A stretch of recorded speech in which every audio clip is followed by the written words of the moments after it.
সারা পৃথিবী জুড়ে যখন ইসরায়েলি পণ্য বয়কটের একটা ডাক চলছে, সেজন্য অনেক আগে থেকেই একটা দেশি অ্যাপস আছে, যেটা দেশি পণ্য চেনার বা দেশি পণ্যের জানার জন্য একটা অ্যাপস আছে।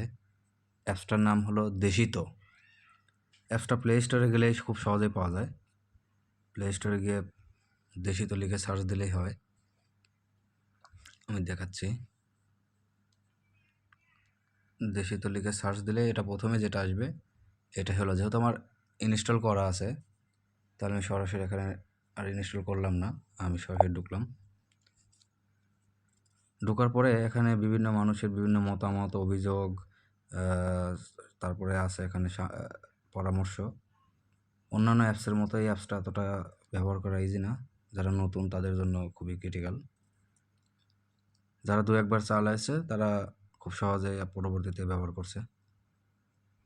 এখানে বেশ কিছু অপশন আছে উপরে, দেখছেন অনলাইন শপ।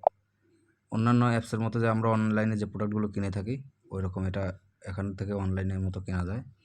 পণ্যের ধরন, কী ধরনের পণ্য আমি খুঁজতেছি, সব ধরনের পণ্যের এখানে বিবরণ দেওয়া আছে। এখানে দেওয়া আছে গ্লাস ক্লিনার। গ্লাস ক্লিনারের মধ্যে কী কী ব্র্যান্ড আছে সে ব্র্যান্ডগুলো এখানে শো করবে। তারপরে আছে এখানে সফট ড্রিঙ্কস। সফট ড্রিঙ্কসের মধ্যে কী কী ব্র্যান্ড দেশি আছে, যেমন মোজো, স্পিড, ক্লেমন ইত্যাদি। এরকম সবগুলো পণ্যের ধরন দেখে আমরা দেশি পণ্য খুঁজে নিতে পারবো।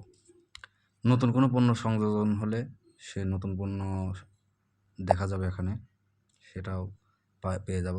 প্রিয় পণ্যটা হলো কোনো একটা পণ্য এখান থেকে, পণ্যের ধরন থেকে বা অন্য কোনো একটা জায়গা থেকে আমার খুব পছন্দ হয়েছে, সেই পণ্যটাতে যে রেটগুলো দেওয়া আছে, কত মানুষ সেটা পছন্দ করছে সেটাও এখানে শো করবে। যেমন মোজোটা 3000 মানুষের মতো পছন্দ করেছে। জাস্ট আমি এখানে রিয়াক্ট বাটনে ক্লিক করব, তখন এটা আমার প্রিয় পণ্যের তালিকায় চলে আসবে। প্রিয় পণ্য তালিকাতে ঢুকলাম, এই প্রিয় পণ্য হয়ে গেছে। এরকম আছে আমার পণ্যটাও সেম, প্রায় প্রিয় পণ্যের মতো। আমার কোনো মতামত বা অভিযোগ বা পরামর্শ থাকলে সেটাও আমরা সাবমিট করতে পারবো। আমার কেনাকাটা থাকলে সেটা এখানে শো করবে। এখন মূল বিষয়টায় আসি। মূল বিষয়টা হলো এমন, আমি কোনো একটা দোকানে গিয়েছি, এমন একটা প্রোডাক্ট দেখলাম বা ওই প্রোডাক্টটা সম্পর্কে আমি জানি না বা আমার ধারণা নাই, তাহলে আমাকে জানতে হবে দেশি প্রোডাক্ট না বিদেশি প্রোডাক্ট বা দেশের বাইরের কোনো প্রোডাক্ট। তখন আমি এই হোমে বাটনে ক্লিক করে, সার্চ বাটনে ক্লিক করার পর এখানে আমি ওই পণ্যের নামটা লিখব। আমি উদাহরণস্বরূপ ফান্টা দিয়ে সার্চ দিলাম।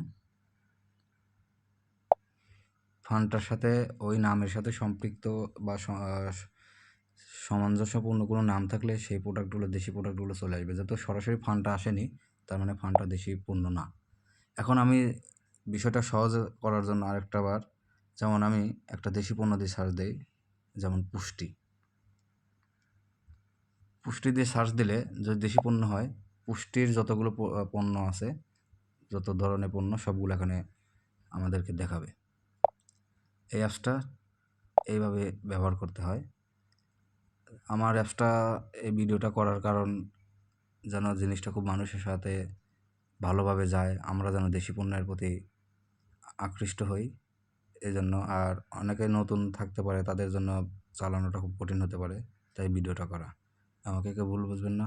আসসালামু আলাইকুম।